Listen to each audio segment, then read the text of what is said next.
క్రీస్తు యేసునందు ప్రియమైన దేవుని బిడ్డలందరికీ house of vision international ministries తరపున హృదయపూర్వకమైన వందనాలు తెలియజేస్తా ఉన్నాం. అందరూ బాగున్నారు కదా? దేవుని యొక్క ఉన్నతమైన కృపలో మరి ఈస్టర్ ఆరాధనలు, పునరుద్ధానపు ఆరాధనలు, మరి ప్రపంచవ్యాప్తంగా జరిగిన దేవుని యొక్క కాపుదల భద్రతలు ప్రభు తన యొక్క బిడ్డల్ని కాపాడి నడిపించిన విధానాన్ని బట్టి ప్రభువును స్తుతిస్తా ఉన్నాం. ఈనాటి వాక్యం వినడానికి అందరూ సిద్ధంగా ఉన్నారా? ఏప్రిల్ మాసం 7వ తారీఖు 2026 సంవత్సరం. ఈనాటి వాక్య ధ్యానం యోహాను సువార్త 21వ అధ్యాయం 12వ వచనం. యేసు రండి భోజనం చేయడని వారితో అనెను. ఆయన ప్రభువు అని వారికి తెలిసినందున నీవెవడవని శిష్యులలో ఎవడను ఆయనను అడుగా తెగింపలేదు. శిష్యులు తిరిగి చేపలు పట్టడానికి వెళ్ళిపోయారు. 3.5 సంవత్సరాలు ప్రభుతో ఉన్నారు. ప్రభువు, నేను మిమ్మల్ని మనుషులను పట్టు జాలర్లుగా చేస్తానని వెంబడించండి అన్నప్పుడు ప్రభు మాట వినొచ్చారు. తిరిగి ఎప్పుడైతే ప్రభు చనిపోయారో, సిలువ వేయబడ్డారో, తిరిగి ఎవరి పనులు వాళ్ళకి వెళ్ళిపోయారు. అయితే తిరిగి ప్రభు వారికి దర్శనమిచ్చి గలిలయ సముద్ర తీరాన ప్రభు నిలబడి వారికి ఒక ఆహ్వానాన్ని ఇస్తున్నారు. రండి భోజనం చేయడని వారితో చెప్పాడు. ఇది ఒక సాధారణమైన ఆహ్వానం కాదు, కానీ కోల్పోయిన ఆ స్థానాన్ని తిరిగి పునరుద్ధరించే ఒక పిలుపు, లేదా ప్రభువుతో కోల్పోయిన సంబంధాన్ని తిరిగి నిలబెట్టే ఒక పిలుపు. The restoration of fellowship. వారు రాత్రంతా కష్టపడ్డారు, కానీ వాళ్ళకి ఏం దొరకలేదు.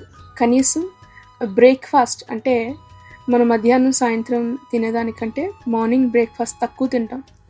కనీసం వాళ్ళ కష్టంతో వాళ్ళకి బ్రేక్ఫాస్ట్కి సరిపడా ఫుడ్ కూడా వారికి దొరకలేదు.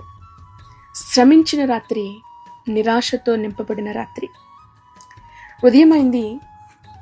ఒడ్డున నిలబడి ప్రభు వారితో మాట్లాడుతున్నారు. కృపతో నిండిన ఉదయం ఆ ఉదయం. 21వ అధ్యాయం యోహాను సువార్త 3వ అధ్యాయం. శిష్యులు రాత్రి అంతా శ్రమించారు, కానీ ఫలితము శూన్యం. ప్రభు వచ్చినప్పుడు ఒక మాట, ఒకే ఒక్క ఆజ్ఞ. ఆ మాటకి వారు విధేయత చూపించారు. ఫలితం అద్భుతమైన సమృద్ధి. కీర్తనకారుడు అంటాడు 30వ అధ్యాయము 5వ వచనంలో, సాయంత్రము కన్నీరు వచ్చింది, దుఃఖం కలిగింది, కానీ ఉదయమున సంతోషము కలుగును. రాత్రంతా కష్టపడిన ఖాళీ శూన్యం ఫలితం, కానీ ఒక్క మాట వారి యొక్క జీవితాన్ని మార్చివేసింది. ఈరోజు నీ వాక్యం వింటున్న మీ జీవితాల్లో కూడా జీవితాలు ఖాళీ అయిపోయినాయా? ఫలితము శూన్యంగా కనిపిస్తుందా? క్రీస్తు యేసు ప్రభు యొక్క ఒక్క మాట చాలు మీ జీవితాల్లో గొప్ప మార్పును చూడడానికి. ప్రభు చెప్పిన ఆ మాట ప్రకారము వారు వలలు వేశారు. ఒక అద్భుతాన్ని వారు చూడగలిగారు. వల వేసినప్పుడు, ఆయన మాటను బట్టి వల వేసినప్పుడు విస్తారమైన చేపలు పడినాయి, కానీ వలలు పిగిలిపోలేదు. ఇది కృప యొక్క రహస్యం. లూకా సువార్త 5వ అధ్యాయంలో క్రీస్తు ప్రభువుని పిలవడానికి ముందు కూడా ఇదే ఒక అద్భుతం జరిగింది. అప్పుడు వలలు పిగిలిపోయే పరిస్థితి, పిగిలిపోయాయి, కానీ ఇక్కడ ఈ యొక్క వలలు పిగిలిపోలేదు. అంత పెద్ద చేపలు, 153 గొప్ప చేపలతో నిండి ఉండెను అని వ్రాయబడి ఉంది.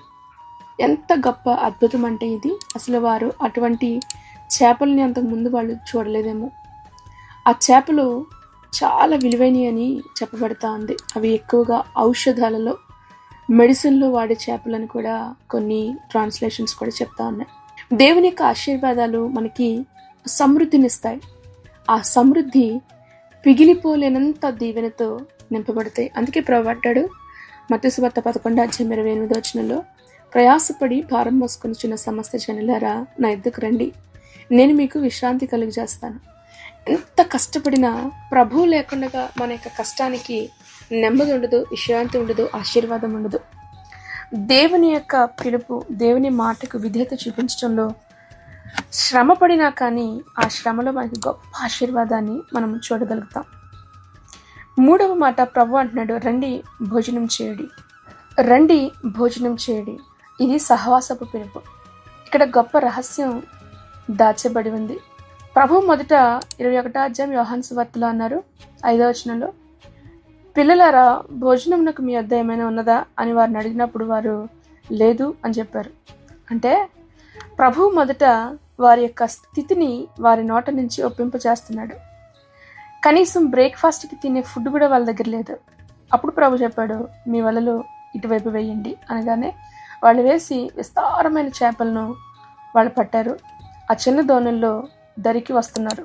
అంటే ప్రభు చెప్పారు వాళ్ళకి చేపలు దొరికినాయి, కానీ అప్పటికే సముద్రపు తీరాన ప్రభు నిప్పుల మీద చేపలను కాలుస్తూ అక్కడ రొట్టె కూడా సిద్ధంగా ఉంది. మన జీవితాల్లో మనం సంపాదించింది మేబీ ఒక భాగమే కావచ్చు, కానీ ప్రభు ఇప్పటికే మన కొరకు దాచి ఉంచిన మేలు అద్భుతమైనది. ఆయన సిద్ధపరిచుంచాడు. యెహోవా ఆశీర్వాదము ఐశ్వర్యం ఇస్తుంది, నరుల కష్టం చేత ఆ ఆశీర్వాదము ఎక్కువ కాదు.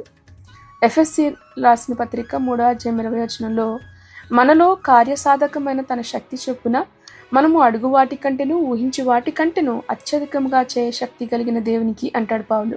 నిజమే, దేవుని యొక్క కృప అంటే మన కష్టానికి మించి పనిచేసేది దేవుని యొక్క కృప.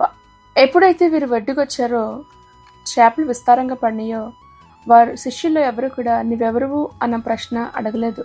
ఎందుకంటే వారికి తెలుసు ఆయన ప్రభువు అని తెలుసు. వారికి అనుభవం ఉంది, ప్రభువుతో ఆ రిలేషన్షిప్, ఆ సంబంధంలో ఉన్న అనుభవము వారికి ఉంది. ఇది ఆత్మీయమైన పరిచయం. ప్రభు అంటాడు యోహాను సువార్త 10:27 నా గొర్రెలు నా స్వరము వింటాయి. నిజమైన సంబంధం అన్నది ప్రశ్నలు తగ్గిపోతాయి, నమ్మకం పెరిగిపోద్ది, హృదయంలో ఒక గుర్తింపు. అది నిజమైన సంబంధానికి కలిగిన సూచన. కొన్నిసార్లు మన మధ్యలో ప్రశ్నలు ఎక్కువైపోతూ ఉంటాయి, అపనమ్మకం ఎక్కువైపోతూ ఉంటుంది. అర్థం ఏంటంటే హృదయము సరిగా నీ కాపరిని అర్థం చేసుకోలేదు అని తెలుసుకోగలగాలి. దేవుని వాక్యం వింటున్న దేవుని బిడ్డలారా, శిష్యులు రాత్రంతా శ్రమపడ్డారు, కానీ ఫలితము శూన్యం. వలలు వేశారు, వాళ్ళకి తెలీదా వలలు వేయడం? వాళ్ళు చేపలు పట్టడంలో చాలా అనుభవం కలిగిన వారు, కానీ ఫలితం శూన్యం. అదే పరిస్థితి ఈరోజు నీ వాక్యం వింటున్న మీ జీవితంలో ఉందేమో.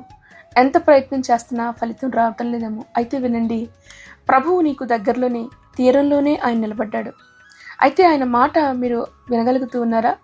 ప్రభు చెప్తున్న మాట, ఆయన మాట చెప్పున నువ్వు వెలవేసినప్పుడు నువ్వు చూడబోతా ఉన్నావు విస్తారమైన చేపలు, విస్తారమైన దీవెన మీకు కలుగుతాయి. ఆ వచ్చిన దీవెనలతో వలలు పిగిలిపోవు. ఇది సాధారణమైన అద్భుతం కాదు, ఇది పునరుద్ధానపు శక్తి యొక్క కృప. ఈరోజు ఈ వాక్యం వెంటనే మీ వలలు ఖాళీగా ఉన్నాయా? హృదయం ఎంతో అలసిపోయిందా? అయితే ప్రభు చెప్తున్నాడు, నా దగ్గరికి రండి, నేను నింపుతాను, నేను మీతో కలిసి భోజనం చేస్తాను. ప్రకటన గ్రంథం 3:20 ఇదిగో నేను తలుపు తట్టుచున్నాను, ఎవడైనా నా స్వరం విని తలుపు తీస్తే నేను వానితో కలిసి భోజనం చేస్తానని. ఈరోజే ప్రభు నీ తలుపు తడుతూ ఉన్నాడు. నువ్వు స్వరం వినగలిగి ఆ తలుపు నీ హృదయమైన తలుపు తెరిస్తే ప్రభు నీతో పాటు కలిసి భోజనం చేయడానికి సిద్ధంగా ఉన్నాడు. దేవుడు నీ శ్రమను వృధాపరచుడు. కీర్తన గ్రంథం 126:5 కన్నీళ్లతో విత్తిన వారు సంతోషగానంతో పంటకు వస్తారు. విస్తారమైన ఆశీర్వాదం, సమృద్ధి అయిన ఆశీర్వాదాన్ని ప్రభు నీకు ఇవ్వాలని ఇష్టపడుతూ ఉన్నాడు. ఆయన నీతో పాటు సహవాసాన్ని ఆయన కోరుకుంటూ ఉన్నాడు. ఈరోజు దేవుని వాక్యం వింటున్న మీరు ప్రభు యొక్క మాట విని ఒక అడుగు వేయండి. మీ ఖాళీ పరిస్థితిని, శూన్యమైపోయిన మీ జీవితాలను ప్రభుకు అప్పగించండి. ఆయనతో సమయాన్ని గడపండి. అద్భుతమైన దీవెన ఆశీర్వాదాలు దేవుడు మీ జీవితాల్లో ఆయన కుమ్మరింపు చేయబోతా ఉన్నాడు. నీ శ్రమ ఎప్పటికీ కూడా వ్యర్థం కాదు. 1 కొరింథీ పత్రిక 15:58 ప్రభు చెప్తాడు, ఇదిగో ప్రభునందు మీ యొక్క ప్రయాస వ్యర్థం కాదు అని. ఆయన నీ యొక్క ప్రయాసను వ్యర్థం చేసే దేవుడు కాదు. ఖాళీ అయిపోయిన నీ జీవితాన్ని ఆయన సమృద్ధిగా నింపే దేవుడు ఆయన. ఈరోజు ఆయన ప్రభుని పిలుస్తూ ఉన్నారు. ప్రభు యొక్క స్వరాన్ని వినండి. దేవుడి నిన్ను సమృద్ధి అయిన దీవెన ఆశీర్వాదాలతో నింపును గాక. Amen, amen. తలలు వంచుదాం, ప్రార్థన చేసుకుందాం. మహాపరిశుద్ధుడైన తండ్రి, నీ పరిశుద్ధ నామమును బట్టి నీకు వందనాలు. పునరుద్ధానుడైన దేవా, జీవితంలో ఎంతో శ్రమ, కష్టం, వేదన, దుఃఖం, కానీ శూన్యమే మిగులుతుంది. ఖాళీగా ఉన్న వలలే జీవితంలో ప్రభా ఇక మిగిలిపోతూ ఉన్నాయి. నీ బిడ్డల యొక్క జీవితాన్ని మీరు జ్ఞాపకం చేసుకోవా. నిరాశతో ఉన్నారు, భారభరితమైన హృదయాలతో ఉన్నారు. కష్టాన్ని ఎవరితో చెప్పుకోవాలో తెలియదు, కన్నీరు కారుస్తూ ఉన్నారు. ఎవరితో వారి యొక్క పగిలిపోతున్న హృదయాన్ని పంచుకోవాలో అర్థం కాని స్థితిలో ఈ వాక్యం ఏంటని నీ బిడ్డలు ఉన్నారయ్యా. నువ్వు జ్ఞాపకం చేసుకోమని అడుగుతున్నాను అయ్యా. నువ్వు సమీపంగానే ఉన్నావు, తీరమునే నిలిచి నీ బిడ్డల కష్టాన్ని నువ్వు గుర్తిస్తూ ఉన్నావు. ఇంకా వారు తీరానికి రాకముందే అక్కడ వారి కొరకు అయ్యా ఆహారాన్ని సిద్ధపరిచిన దేవుడు, నీకు వందనాలు నాయనా. మా కష్టమును బట్టి కాక నీ కృపచేత మా కొరకు నువ్వు సిద్ధపరిచినవి ఎన్నో అద్భుతమైన మేలులు నీకు స్థితులు చెల్లించుకుంటూ నిశ్చయంగా ఈ వాక్యం వెంటనే ప్రతి ఒక్కొక్కరిని కూడా మీరు దీవించి ఆశీర్వదించి నీ బిడ్డల జీవితాల్లో సమృద్ధి అనే దీవెన ఆశీర్వాదాన్ని మీరు కుమ్మరింపచేయమని అడుగుతున్నాము. అడుగు వాటికంటే అత్యధికంగా చేయగలిగిన నీకు మేము మొరపెడుతూ ఉన్నాం ప్రభా. నిశ్చయంగా నీ బిడ్డల్ని బలపరచండి. ఇదిగోనైనా మరి ఉద్యోగాలు అనేకమైన తలక్రిందులైన పోషించువాడవు నీవే, సంరక్షించువాడవు నీవే.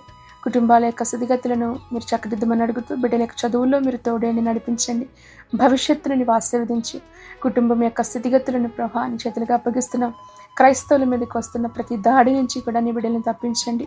యుద్ధంలో ఉన్న ప్రభ బిడ్డలపైన నీ హస్తం ఉంచండి. నీ కాపుదల భద్రతను అనుగ్రహించమని, ఇదును ఇంకను ప్రభ బలహీనంగా ఉన్న వారిపైన నీ హస్తములు చాపండి.